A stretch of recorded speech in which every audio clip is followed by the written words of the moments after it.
Hello everyone, my name is Dr. Haldo. I will be talking about development of virtual physics class and the developing the lab manual by using the open education resources. In this talk, first I will talk about how to develop a lecture class and the use of learning management system. And then I will talk about how to deliver synchronous lecture class by using video conference technologies. And then we'll talk about development of set of virtual experiment by using open education resources. And at the end, I will talk about how to assess student learning outcomes of a virtual class. Now, in general, there are three types of physics classes we teach in the college level. Conceptual physics classes, algebra-based physics classes, and the calculus-based physics classes. And generally, physics classes are not offered fully online. One of the main concerns for that is actually how to deliver experiment in fully online classes, which mean the virtual labs. And the other main concern generally is about measuring student learning outcome of a virtual class. Now, at today's world, the students have very concern about the high cost of education. Because of that, whole this project is actually focused to only use open education resources. We have used textbooks from the OpenStax publication, which has a very high quality university and the college physics textbook, and also they have high school level textbooks too, free to use. And then all the simulation and the video analysis tool we use for all the physics labs are from the open resources.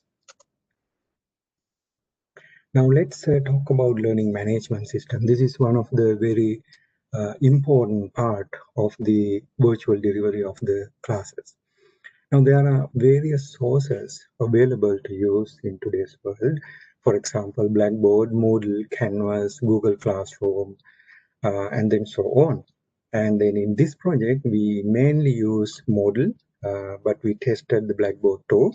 So the both of them in terms of facilities and the resources in there are very same. And the use of LMS is extremely important for virtual classes. Classes can be formatted in two ways. One we generally call the module type, and the other we generally call the weekly type. I will show you in a bit in detail what that means. And usually in this project, we made the LMS class page available to students at least 2 weeks prior to the semester starting time, which include all the important information about the class structure, syllabus, textbooks, and all the other information about the class schedule. And then students have enough time to come prepare when the semester start approaching.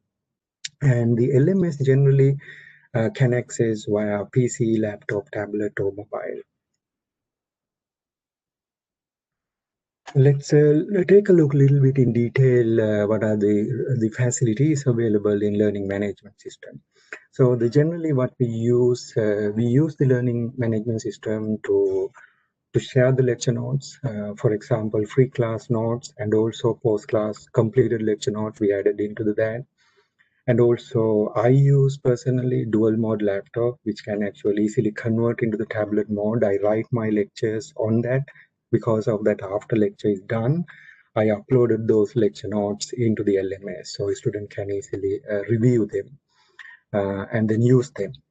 And all the pre-recorded these short videos I added to the classes because sometime I done the class a little bit more formatted with the flip type classes. And also every class is fully recorded. And then after the class is done, fully recorded video is added into the LMS system. And one of the advantage using this new technology is that we can record the video, and then when we add it into the LMS, we can use, for example, the features such as the preventing the download. Then the student can't download, but they can actually watch the video. So, and there are a lot of other useful resources we can actually share in the LMS very easily. And on top of that, the LMS has a lot of other features. For example, all the quiz and then assignment can do with the LMS system. I did use those system for pre-class and the post-class quizzes. And also I use polling features available in the LMS, and also I use survey features available there. And the grading center is actually a grade feature because the student can keep track of their grade, the running grade. That is very useful for them. And all the exams I conducted by using the LMS system. The lockdown browser is available, but I use the proctoring method. I live proctor all the exams. I will talk about that later in a bit. And the lab portion, the LMS, is actually very useful. I will talk about that also in a bit. Now, let's take a look the two important way we can actually schedule the LMS class page. One we generally call the module schedule. Other one is actually generally called the weekly schedule. In module schedule, you can see on this left side here, the content is actually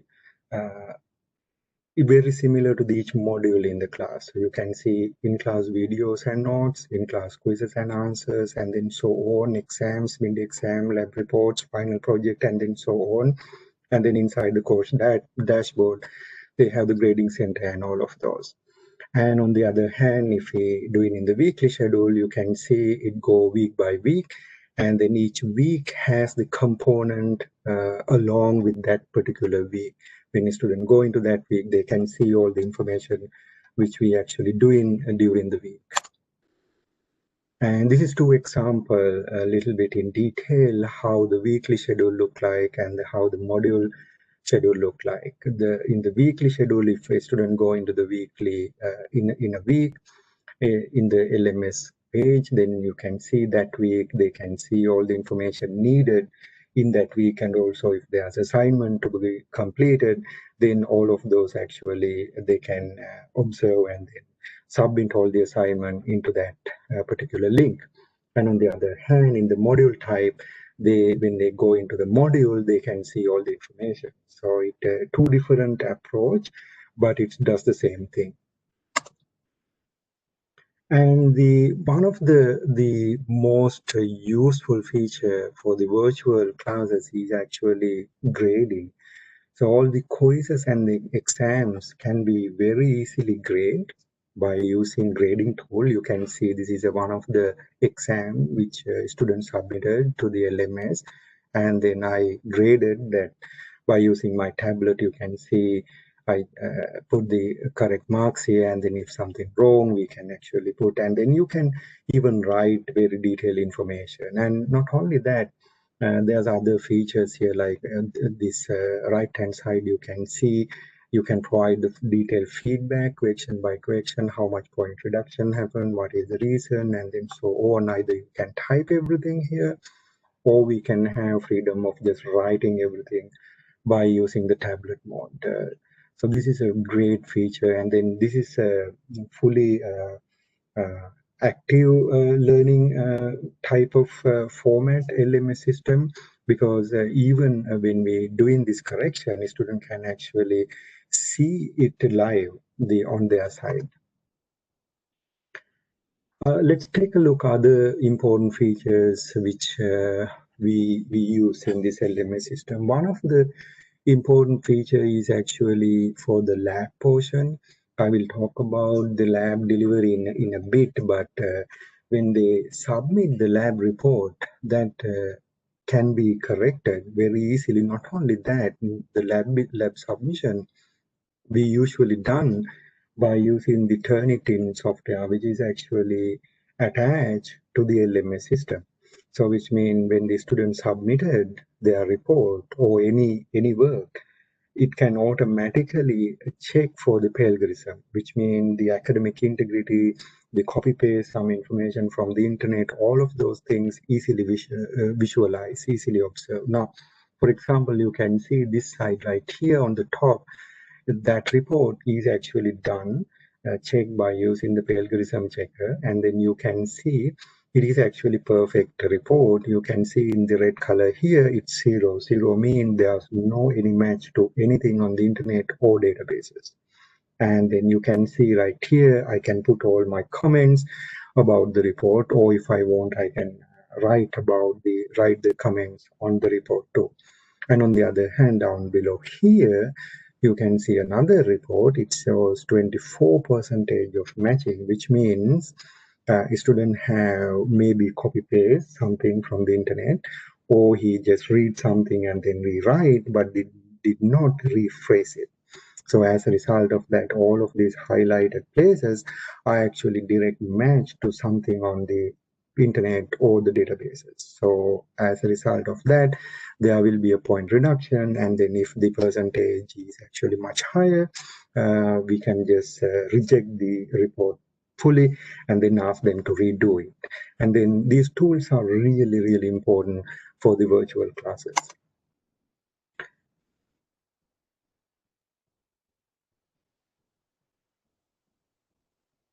Okay, now let's take a look at the delivery of virtual class via video conference tools. And today's world, there's various type of video conference tools available. For example, WebEx, Microsoft Teams, Blackboard Ultra, Google Meeting, Zoom, and then so on. All of those has a very great features. Most of them are really widely used.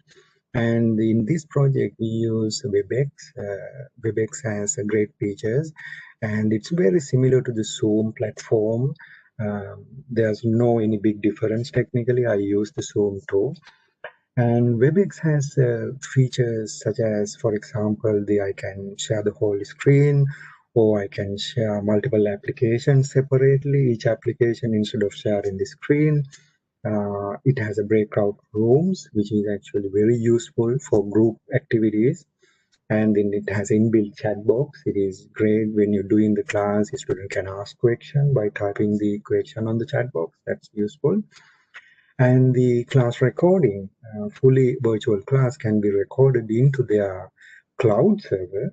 Because of that, we don't need to worry about the hard disk space in our computer. We don't need to record into the computer. Instead, it record into the cloud server, and then within an hour also after the class done, if it is like 2 hour or 3 hour class, usually within an hour or two, the recording will be processed and available. All I have to do is just copy the link from the WebEx page and then put it back into the LMS page. So then when the student click that, then they have direct access to the video. So that's very useful feature. And the attendance is automatically recorded. Not only just the attendance, the student activity, like when they log in, if they log out, log off, during the time if they ask any question, all the chat information, everything is automatically actually recorded. So we can keep track of all the activities and engagement by just looking those reports.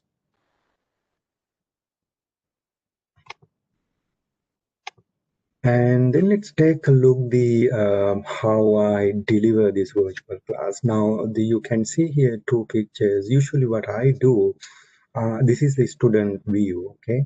So what I usually do, I convert my laptop into a tablet mode. I usually share or change the screen into like at least 2 or 3 segments. You can see I use the whiteboard to write my lectures, and then sometime I use the set of questions to discuss during the class. You can see on the top view right here, set of questions.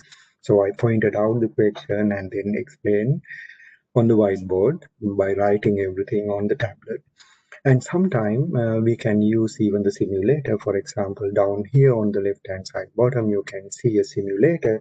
I can use the simulator to explain the student what the concept and the principle we're talking about. So this is a very interactive. At the same time, you can ask questions, and then you can ask a student to type the answers in the chat box, and then that way you can make sure students are actually engaged real time. And then not only just watching the student face on a video, you can actually really make sure students are engaged during the class or during the lecture.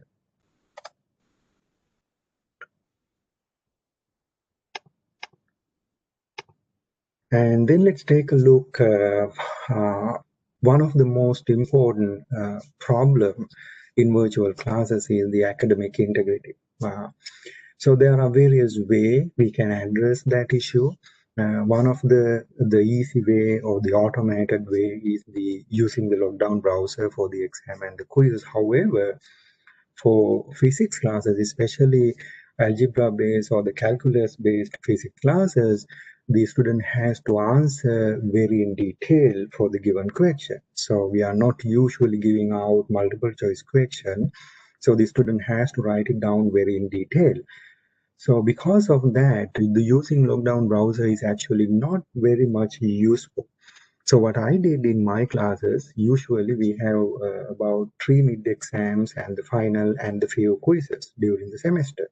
So the exams are about like 2.45 hours exam. Now this is one exam student taking close to 3 hours, and then you can see I ask everybody to switch on the webcam, and then the exam is actually posted in the Moodle. They can see one question at a time, and then by observing, by reading that, they have to actually write it down answers on the paper. This is their workstation. They have to show me the workstation, and including their face. If that way adjusted the camera, I can see it clearly whether something going on. I can easily observe that what's going on there. However, this worked fine. So my class average with this proctoring method works very similar to the in-class exam, like the previous semesters. However, there are a few troubleshoot we have to do. For example, in this yellow color places, you can see the camera angle is not good. So those things, this is the picture which I took beginning of the exam. If you detected those things, you can chat that with that student, or you can talk to that student directly and then ask them to correct that angle. So generally those problems can be easily corrected, and then this method, this proctoring method works very nicely. And let's now take a look the use of LMS for the lab class. So the lab class, what we done, we had the pre-lab correction and post-lab correction. All of them we done by using the Moodle. Moodle is the one we use as LMS tool. And the final exam is a written exam. So we done that also by using the Moodle. And the exam was proctored live by using the WebEx tool. And the quizzes, we done few quizzes for the labs too. Those also we done by using Moodle. And most important thing for the labs is the lab reports. So the lab reports submitted to the Turnitin via Turnitin to the Moodle, and then it automatically check for algorithm, and then it works nicely. All the feedback, everything we can easily put it into the Moodle system. Student can actually use them to improve themselves for the next lab report, and then so on. And the delivering of the lab class is actually again the challenging. However, we did it very nicely by using the same the video conference technology. And then usually we use 2 or more windows simultaneously, like the Moodle class page, the simulation, and the whiteboard, and then so on. So we wrote the set of lab manual. I will give you a specific in a bit for all physics 1, physics 2, physics 3 classes by using the simulation. So the experiment done with the open resource simulation tools. And one of the important things we implemented in our lab class is actually all the data we done live online with the class by using the Excel. So we never used the calculator to do any hand or manual calculation. All the data we done with the Excel. Because of that, actually the lab analysis and the graphing and all the calculation were done can be done very easily and very fast. And then that's one of the experience which a student can gain too in this class. And during the lab, we have seen a good, strong student interaction, and it's very engaged class in synchronous format. And these are 2 examples which our lab classes. Now you can see on the top and bottom, both are the same, but the 2 different labs. The top one is actually radiation lab, which I done this semester for the physics 3 class. So you can see I'm sharing one side is the simulator, other side is actually the formatted Excel sheet which I provided to the student without data. And then they have to download that from the LMS and then work with me during the class. The one of the advantage is that to make sure students are really working, you can randomly ask your student to share their screen. So if they don't work, then immediately you can figure out what's going on. If they have a problem also, you can ask them to share the screen and then work with them to actually solve the problem. So the group work also can be done during the lab. We tested that. There's a breakout room facilities for in the WebEx tool. So we can the by using the WebEx breakout room, we can actually divide the student into the groups, and then we can ask them to do a certain part of the lab by in that group, and then you can jump around in group by group and then test it out or check it out what's going on, whether they have any problem, you can help out. And below here again, the optics lab, you can see I'm using the simulator, and the data table on the other side, you can see we did all the calculation by using the Excel, all the graphing, all the fitting, all sort of Excel function a student use. And then it was a very good experience for a student in terms of how to learn. This is a skill student learning, not just doing the physics lab. They're learning about how to do the computational data analysis in the physics lab. So that one of the part we actually more focus in this virtual lab environment.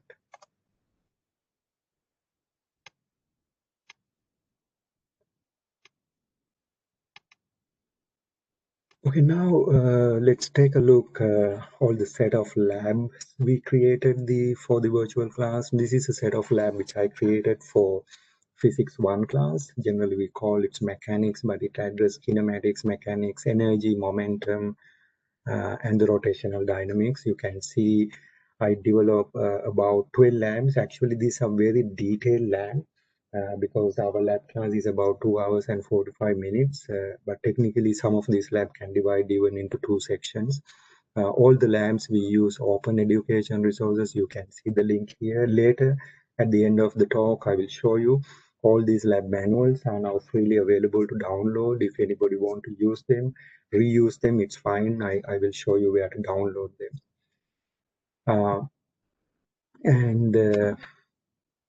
And for physics 2 class, electromagnetism class, also I developed about 11 labs. Some of the labs are actually detailed again, can be divided into 2, which address all the electricity first part and the potential charging capacitors, things like that. And the end, we had, I found a couple of nice simulators which can actually simulate all the DC and AC circuit, this multi-sim, which is actually free to use. And it's a very high-end simulator which a student can actually learn a lot of things. So I developed 3 experiments for that, especially to use the oscilloscope facilities there. And all the links you can see here again for all of them are open resources, free to use. So that's a very nice example. Actually, some of these lab I realized during the semester the students can learn even more than what they actually learning with the real physical lab. And in physics 3, generally we starting with the fluids and then waves and then thermodynamics, optics, and then couple of experiments for the modern physics like the photoelectric effect, atomic spectrum, and the radiation. All of these again, you can see open resources, open source, and then all of these labs manual freely available to download and reuse. Okay, I will give you the specific in a bit. Now let's compare the virtual and the real in-person lab, particularly because that's a very important aspect of this project, which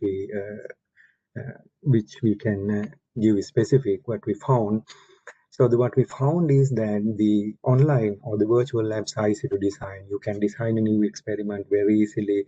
You can teach basics or the advanced concept of principles very easily. And the physical concept principles can be investigated easily and then discussed with the student very easily. So that's one of the real advantage of that. And it's a time saving really, because you can do long experiment, because the time we usually use to set up the experiment, things like that, is actually not going to be important now, right? So we use in the simulator, so it's time saving. And then every student can do the labs because it's their own computer they are using. There's no problem with the apparatus, or they can work in the group. And not only they just doing the lab, they actually getting some sort of skill development. In terms of skill development, we basically focus on analysis and graphs and the data analysis tool and the use of different types of software. So that's one of the most important thing for today's world. And the learning goals can be checked easily. You can ask a student to share their screen, you can answer problem real time, and the learning goals can achieve very easily. However, there are a few disadvantages. For example, one of the main disadvantages, student could not get the experience of real physical lab setup. That's that's the biggest disadvantage, and student will not get to troubleshoot the apparatus. That's the other main disadvantage. And the other, the side disadvantage is that the data we're getting from the simulators are mostly perfect. So because of the propagation of error analysis is not really anything useful for this kind of lab.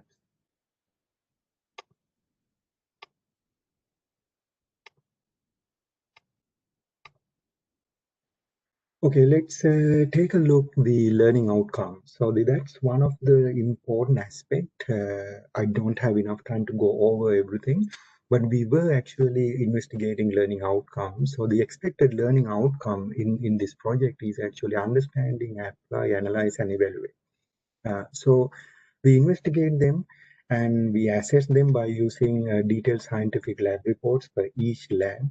And then we done quizzes and the final exam.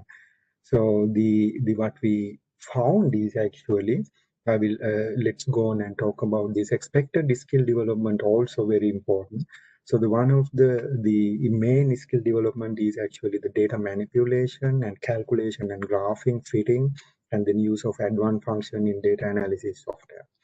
So what we found is actually analyzing the student learning outcome and the skill development. We found virtual lab classes are as effective as the in-person labs. There is no any difference at all. And also we get the student feedback, and then 2 semesters I analyze the student feedback, and then I found that the student are actually very happy about the virtual learning with the simulators. Some students are actually much enjoying that even in-person setting. So finally, what we can talk about this project is the virtual physics class was developed for the which can be actually used for analytical, general, or conceptual type physics classes, and we use only open education resources. And the class was fully web enhanced by using the learning management system we generally call the LMS. And the class session we recorded and done live, and then recorded and then make available for students. And on top of that, we made a set of labs manuals for all physics 1, 2, and 3, and then which are now available as open resources to use for the general educational purposes.